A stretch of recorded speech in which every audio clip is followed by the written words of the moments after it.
Kunstianne tuli tegelikult hästi järsku. Ma seostan seda sellega, et mind pandi Waldorfkooli õppima. Ma olin nagu hästi introvertne laps ja nad kuidagi oskasid minule nii hästi nagu läheneda ja kogu see filosoofia, kuidas seal pandi nagu maalima ja joonistama, et see oli hoopis teistmoodi, et sul ei ole võimalik eksida. Aga mina kogu aeg tundsin, et ma ei saa hakkama, et ma ei oska, aga sa pidid nagu selle oma töö ära tegema, et see ei olnud nagu võimalik, et see, mida sa lood, et see on kuidagi läheb valesti.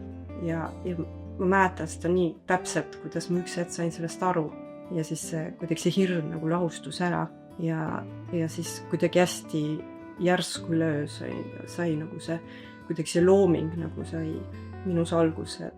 Lähisuguvõsas maalikunstnikku ei ole, aga ometigi ma olin juba lapsena kuidagi loomingu sees, sest vanemad kuidagi tegelesid hästi aktiivselt loominguga ja ma olin nagu tohutus lummuses sellest, mis seal kodus seintedel oli, et isa maalid, isa graafika, ema nagu tegi sellist tarbe nagu kunsti, et maalis vaase ja soolatopsi ja see kuidagi nagu mõjutas mind hästi palju.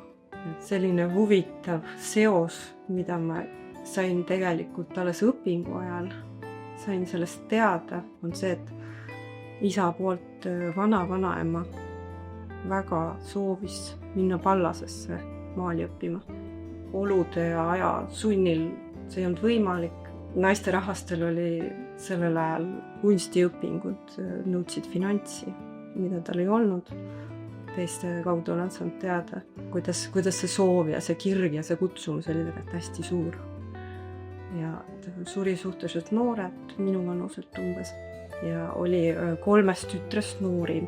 Ja siis niimoodi kummalisel kombel mitu põlve läks mööda ja siis 3 tütrest noorimal tekkis nagu taas selline äratundmine või soov hakata maaliga tegelema ja minna maali õppima. Et see muster nagu kordus ja seepärast mul ongi nagu alati olnud selline tunne, et ma kuidagi täidan mingisugust suuremat visiooni või mingit kutsumust, et see ei ole nagu ainult mina. Et see on kuskil seal pinna all nagu oodanud oma aega ja oma inimest või et taas siis sünniks keegi, kes järsku tunneb seda sama tunnet ja ajas, kus see on võimalik.